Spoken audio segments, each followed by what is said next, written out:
상가 빌딩이라는 거에 대해서 다시 한번 설명을 한번 드리는 시간을 한번 가질게요. 예.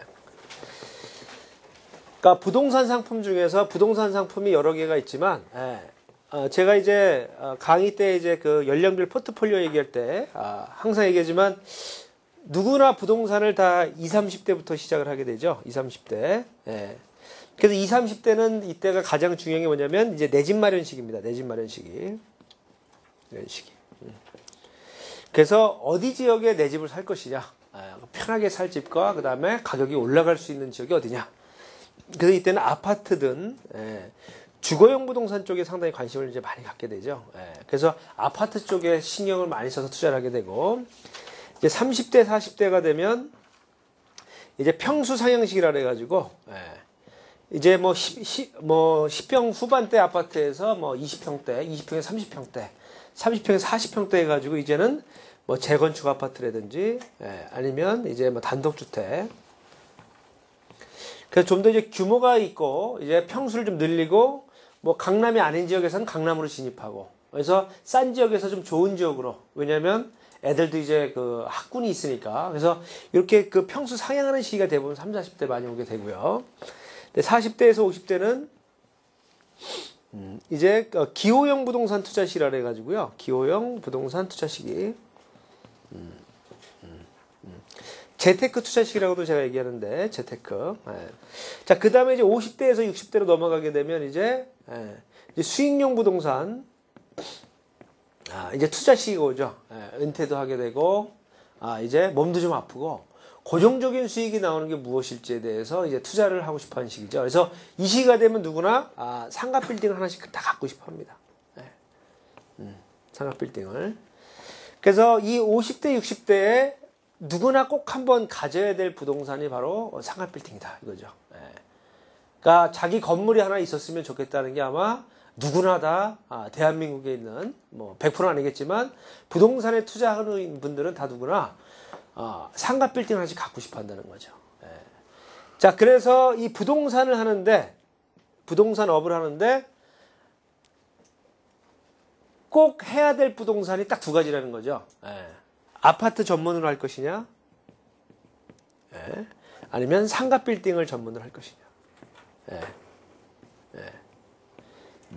딱 구분을 져가지고 하게 되면 사업이 재밌습니다. 섞어서는 잘 안 돼요. 전문성이라는 게 필요합니다. 그래서 제가 이제 여담으로 아파트를 전문으로 할 거냐, 아니면 상가 빌딩을 전문할 거냐, 이 칼날 정하라고 얘기를 합니다. 그래서 이 아파트 같은 경우에는 대부분 이제 서민형 스타일이고, 중산층들이 많이 하고, 이 상가 빌딩 같은 경우는 이제 성공한 부자들이 소유를 한다는 거죠. 그래서 어떤 데는 이제 뭐 대한민국의 1%들이 갖고 있는 게 상가 빌딩이다. 이렇게 하는데, 여러분들 주변에 보시면 다 5층짜리 건물들 있죠. 1층에 상가가 들어가 있는 그런 건물들이 다 이 상가 빌딩입니다. 뭐 비싼 데도 있지만 뭐 싼 지역도 있을 거고요. 그래서 이 상가 빌딩을 이제 전문으로 한다는 건 뭐냐면, 이 연령별로 있을 때 마지막에 노후를 포트폴리오 하는 데 있어서 가장 중요한 부동산 상품이 상가 빌딩이다. 그래서 부동산업을 하시는 분들은 어때요? 거의 대부분 어디서 끝나요? 거의 대부분 여기서 다 끝나는 경우가 많아요. 부동산업을 하면서. 그러니까 오피스텔도 분양도 해보고 재건축도 해보지만 부동산업의 마지막은 이제 이 상가 빌딩이라는 이 분야가 꼭 한 번은 여러분들이 경력을 쌓으시고 전문성을 갖고서 일을 해야 된다는 얘기죠. 그래서 이 상가 빌딩이라는 상품은 그죠? 이 부동산 중에서 가장 고가죠. 그죠? 가장 고가고, 그 다음에 부자들만 소유하고. 그래서 부동산 상품의 특성이 바로 이 상가 빌딩은 이 두 가지라는 거죠. 그럼 과연 이 비싼 부동산을 어떻게 여러분들이 매매를 하고 관리할 것이냐. 이런 것들을 여러분들이 이제 노하우가 이제 생기셔야 되고요. 그 다음에 이 부자들을 어떻게 여러분들이 체계적으로 영업을 해서 만나고 어떻게 관리를 할 것인가. 이런 것들에 대한 노하우를 두 개를 잘 배워놓으시면 이 상가 빌딩은 100% 성공할 수밖에 없다는 거죠. 그래서 제가 여기도 했지만 이제 부동산업을 하는 데 있어서 이제 그 상가 빌딩을 하게 되면 단순히 이제 그 중개업자가 아닌 이제 부동산 사업가 마인드를 갖고서 부동산 중에서 제일 비싼 상품을 내가 취급한다는 어떤 자부심과 그 다음에 강남에 있는 부자들도 있지만 그 자산가들을 어떻게 내가 만나고 관리할 것이냐 이런 것들에 대한 노하우를 계속 연구하고 만들어낸다는 얘기죠. 별로 어렵진 않습니다. 그리고 두 번째는 이제 주먹구구식으로 이제 영업하는 게 아니고 이제 시스템화돼서 이제 TM 영업이라든지 미팅 전략이라든지 이 계약 목표를 설정을 해서 체계적으로 빌딩주들을 어떻게 영업할 것인가, 어떻게 관리할 것인가 이런 거에 대한 체계적인 전략과 기법들이 있어야 되고요. 그 다음에 이제는 그 체계적인 고객 관리를 통해서 수익 모델을 다양하게 제시할 수가 있어야 됩니다. 지금 현재 우리 부동산업 하시는 분들은 수수료만 생각을 하죠. 단순하게 거래했을 때 얼마. 이게 아니고 이 상가 빌딩을 이따 설명해 드리겠지만 수익 모델이 여러 가지 수익 모델들이 있습니다. 그래서 수익 모델을 좀 다각화할 수 있는 이런 마인드가 이제 필요하고요. 근데 두 번째 이제 제일 중요한 게 뭐냐면 이제 그 윤리의식 마인드입니다. 왜냐하면 이제 상가 빌딩을 하다 보면 이제 시장이 작기 때문에 소문이 금방 나요. 일을 잘하는 사람인지 못하는 사람인지. 그리고 이 상가 빌딩을 이제 운영하는 중개하시는 분들 같은 경우에는 이 많이 하시는 분들이 없기 때문에 인맥 네트워크가 딱 정해져 있습니다. 그래서 저 사람은 물건을 자꾸 가지고 장난치네. 거래 한번 해보니까 저 사람은 이 습관이 잘못돼 있어. 이런 게 한번 소문이 퍼지면 그 시장에서 이제 고립되는 경우들이 상당히 많아요. 그리고 또 손님들끼리도 뭐 아시지만 이렇게 해서 항상 이 건물주들, 이 자산가들은 한 달이 건너면 다 또 이렇게 아시는 분들 상당히 많이 있기 때문에 뭐 회사 이름이나 아니면 어디 누구 뭐 얘기를 했을 경우에 그 사람은 거긴 별로야 이렇게 이미지가 생길 경우에는 상당히 문제가 있다는 거죠. 그래서 이제 VIP 고액 자산가들에게 이제 신뢰 있는 정보와 투자에 대한 성공에 대한 책임을 질 수 있는 마인드가 있어야 된다는 얘기죠. 그래서 모르는 건 정확하게 모르고 아는 건 정확히 아는. 왜냐면 건물주분들이 웬만해서 더 많이 하는 분들이 더 많아요. 그래서 정확한 지식을 알려주고 거기에 대해서 본인이 또 책임을 지는 의식이 있어야 되고요. 그다음에 중개 네트워크 회원 간의 이제 진성 매물 공유와 긍정적인 업무 네트워크 형성입니다. 그래서 뭐냐면 이제 그 상가 빌딩은 상가 빌딩을 전문으로 하는 사람들끼리 또 인맥 중개 네트워크가 또 이제 형성이 되거든요. 근데 이게 형성이 돼서 만들어지는 데 있어서 제일 중요한 게 서로 간에 이제 진성 매물이냐 아니냐 이런 부분들을 서로 물건을 주면서 서로 간에 이제 확인을 합니다.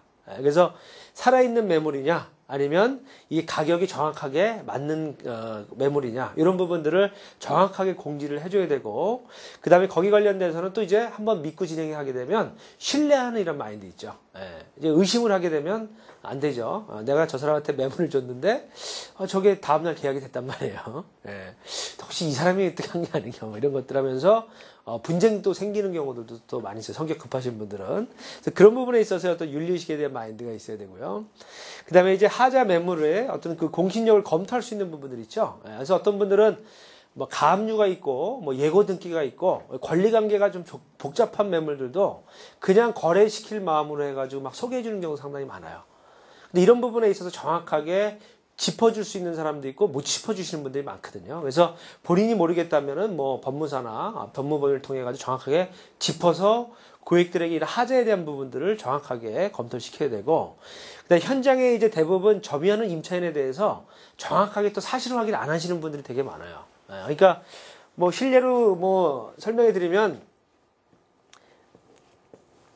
이 빌딩 매물이 나와도 그냥 여기서 그냥 뭐 가격이 얼마고 보증금하고 월세가 얼마 나오고 융자가 얼마 나오고 그리고 여기 그냥 상권이 어느 정도인지 그냥 상권에 대한 대략적인 뭐 이런 거 파악만 하고 손님들한테 브리핑 하시는 분들 상당히 많아요. 근데 상가 빌딩을 이제 여러분께 중개를 하시다 보면 이 건물을 이제 지하서부터 층별로 계단을 통해 가지고 옥상까지 다 들어가 봐 가지고요. 시설물까지 다 체크를 한번 해봐야 됩니다. 전문은 아니지만 이 시설물이 정말 관리가 잘 되고 있는지 안 되고 있는지, 그리고 임대 내역을 받았는데 여기 보니까 뭐 전대차가 돼 있는 거라든지 불법으로 점유가 돼 있는 부분들인지, 특히 이제 건축물 대장 같은데 보게 되면 제가 뭐 실무에서 얘기해 드리겠지만 불법으로 해가지고 이제 건축물 같은 경우가 있는 경우가 있어요.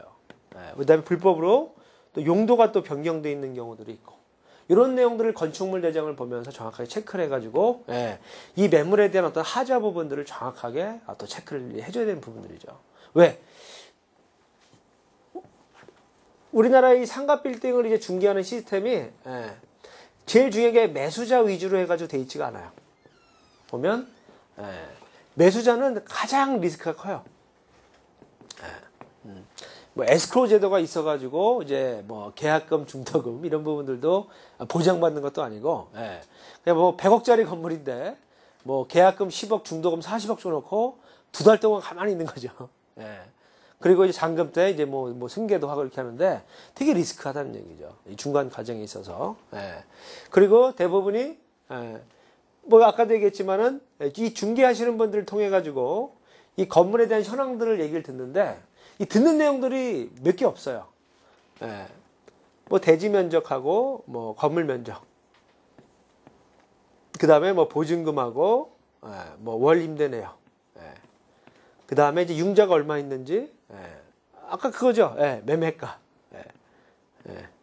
만약 건물에서 물이 새는 것 같다. 얘기해야 안 해요. 안 한다. 이런 것들이 잘못됐다는 거죠. 지적 안 하면 그냥 슬쩍 넘어가려고 하는. 근데 손님들은 본다는 얘기죠. 그러면서 내색을 안 해요. 제가 이렇게 손님들을 많이 답사해 보면 중요한 게 뭐냐면, 좋아도 싫은 척 하고요. 좋아도 싫은 척 하고, 이 사람이 신뢰가 없다고 해도 내색을 안 해버려요. 그 앞에서는 그냥 딱 선을 그어버리고서 본인이 판단 이런 표현들 잘 안 해요. 그러고 나서는 이제 이 사람은 중개를 계속 같이 할 사람이다. 이 선을 그어버리죠. 그래서 저는 항상 여태까지 이 상가 빌딩을 중개하면서 있는 그대로, 괜히 뭐 속이는 이런 거 해가지고는 안 돼요. 속이는 건 딱 하나 있어요. 뭐죠? 속이는 건 아니고 제대로 얘기해 주는 건 딱 하나가 있죠. 우리 저기 빌딩 중개 해보시면 뭐를 솔직히 얘기 안 하죠? 뭐 하나 정도는 솔직히 얘기하면 안 되는 게 하나가 있죠. 그죠? 이게 어려운가요? 그죠? 이제 입금 가격은 얘기하면 안 되죠. 입금 가격. 가격이죠, 가격. 가격은 항상 이 업을 시켜서 얘기를 해야 됩니다. 모든 건 다 얘기해도 좋은데, 이게 만약에 35억이다, 건물이. 건물주 35억을 자기가 이제 매매를 해달라 그래요. 근데 이걸 35억에 브리핑을 하면 안 된다는 얘기죠. 왜? 이 시장에서 뭐든지 다 누구나 깎는다는 생각을 다 갖고 있거든요. 그러니까 제일 중요한 게 뭐, 제가 또 저기 강의해드렸지만, 아무리 이게 A급 매물이 뭐예요? A급 매물이 뭐예요? 손님이 35억에 이제 입금을 해야 되는데, 항상 34억을 부르면 어떻죠? 계약이 되겠어요, 안 되겠어요? 이 매매 계약이. 안 되는 거죠, 이거는. 그래서 제가 이제 강의 때 항상 얘기지만, 이 상가 빌딩 매매 가격은 이 심리적인 가격이에요. 1, 2억 차이는요, 브리핑하는 사람의 능력에 따라서 가격이 왔다 갔다 하거든요. 아니, 이게 땅값이 평당 4천만 원인지 4,200만 원인지 안 해 몰라요. 몰라요. 매수자들도 항상 부르는 가격에 1, 2억은 밑으로 치죠. 더한 사람은 얼마씩 쳐요? 막 4억씩, 5억씩 막 쳐버려요. 그래서 그 중개를 잘 하시는 분은, 나중에 이제 클로징 기법 할 때 얘기 드리겠지만, 매수자가 가격을 막 후려치지 못하게 하는 사람이 일을 잘하는 사람이에요. 가격을 막,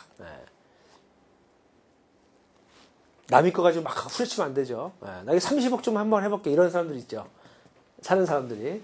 이런 거는 중개를 아무리 열심히 해도 계약이 안 나온다는 얘기죠. 그러다 보니까 맨날 열심히 일을 하는 것 같은데 계약서는 클로징이 안 돼요. 보여는 주는데. 뭐 모든 부동산이 다 그렇겠지만 이 빌딩 같은 경우에는 이제 그런 부분들이 상당히 많다는 거죠.